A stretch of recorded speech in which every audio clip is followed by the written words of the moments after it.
سلامونه دوستانو. نن د امریکا د لاټرۍ په اړه کې خبرې کوو. آیا دا حقیقت لري؟ دا رښتیا دي؟ هو دا 100% دا رښتیا خبره ده. هر کال د امریکا لاټرۍ د امریکا له مهاجرت سازمان لخوا اعلانېږي. دا 100% حقیقت ده. د 55,000 تنه د نړۍ په کچه امریکا دغه مهاجرین مني او گرین کارت ورکوي. امریکا د دوه لارې لري، یو ویزا یو گرین کارت. گرین کارت څه دی؟ گرین کارت تاسو سره هلته کولی شي هم تعلیم وکړئ، هم ژوند وکړئ او هم بزنس وکړئ.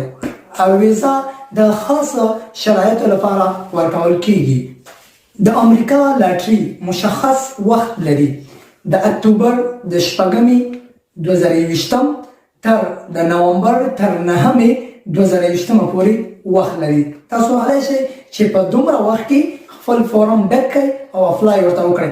څومره زر تاسو کولی شئ دغه فورم ډک کړئ او سبمیټ یې کړئ، ځکه چې څومره وخت تېرېږي هغومره په دې اپلیکیشن باندې بوج راځي او پایله یې د 6 میاشتو څخه تر 12 میاشتو پورې اعلانېږي. کوم هیوادونه کولی شي چې دې ته اپلای وکړي، دا فورم ډک کړي؟ هغه هیوادونه هم دی پاکستان، چین، ایران، انډیا. داسې نور هیوادونه دي چې هغه نشي کولی چې دې ته اپلای وکړي. خو افغانستان خلک کولی شي چې دې ته اپلای وکړي او خپل فورم ډک کړي او سبمیټ یې کړي. دا سهم په ټوله هیوادونو باندې تقسیم شوی دی. هر هیواد 7% سهم لري.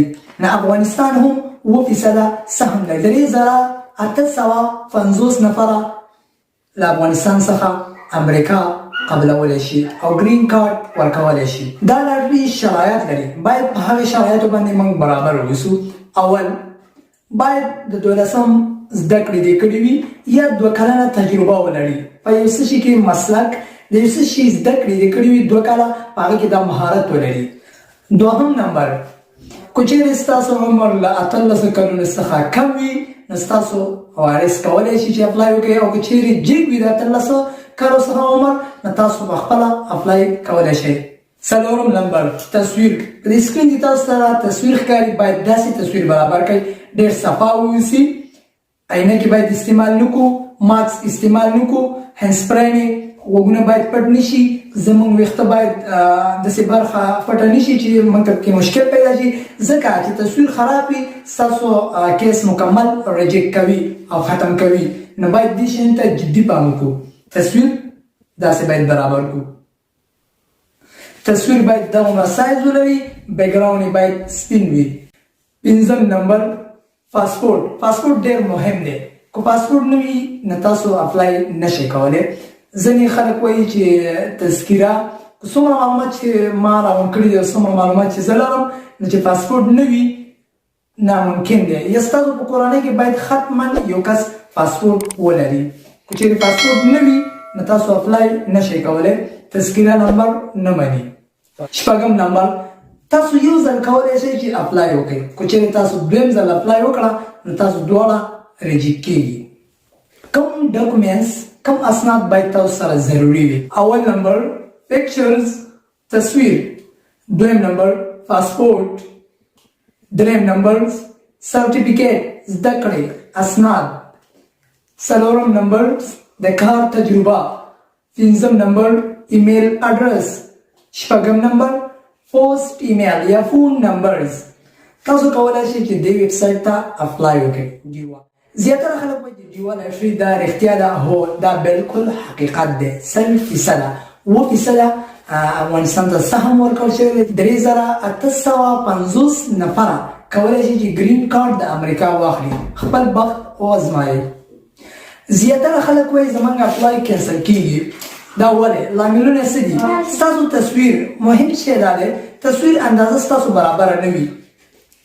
کوم چې تصویر تاسو ښکاري همداسې باید پکچر خپل تصویر همداسې برابر کړو. دریم نمبر، دریم لامل څه دی؟ دریم لامل دا دی ستاسو اسناد مجهز برابر نه وي یا پاسپورت نه وي. خو مهم دا اسناد دي چې دې باندې تاسو کار وکړئ، تصویر باندې باید تاسو ډیر کار وکړئ.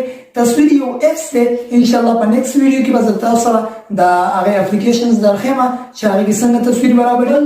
مهم خبره ده تاسو څو کارته اپلای کوئ.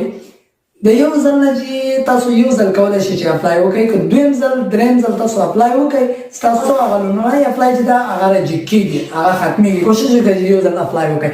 په نیکسټ ویډیو کې به چې د لاټرۍ ته اپلای څنګه کیږي د ویب سټ ته لاړ شئ، هلته پوره معلومات تاسو ته درکړي دي، هلته پوره انفارمیشن د دې لاټرۍ لپاره هلته شته دی. په نیکسټ ویډیو کې به د دې لاټرۍ اپلای څنګه کیږي او څنګه ډکیږي له تاسو سره شریکوم. چې څنګه فارم ډکیږي نیکسټ ویډیو کې به راځو ان شاء الله. کو چیرې نورې ویډیوګانې غواړئ یا د کمپیوټرز د زده کړې لپاره یا د موبایل د اپلیکیشن لپاره یا د ډیزاینینګ لپاره یا د نورو معلوماتو لپاره نو سټار لرنینګ افیسر چینل ته راشئ. کو چیرې زموږ چینل هم نه وي سبسکرایب کړی، سبسکرایب کړئ او دا د بیل بټن سره ووهئ.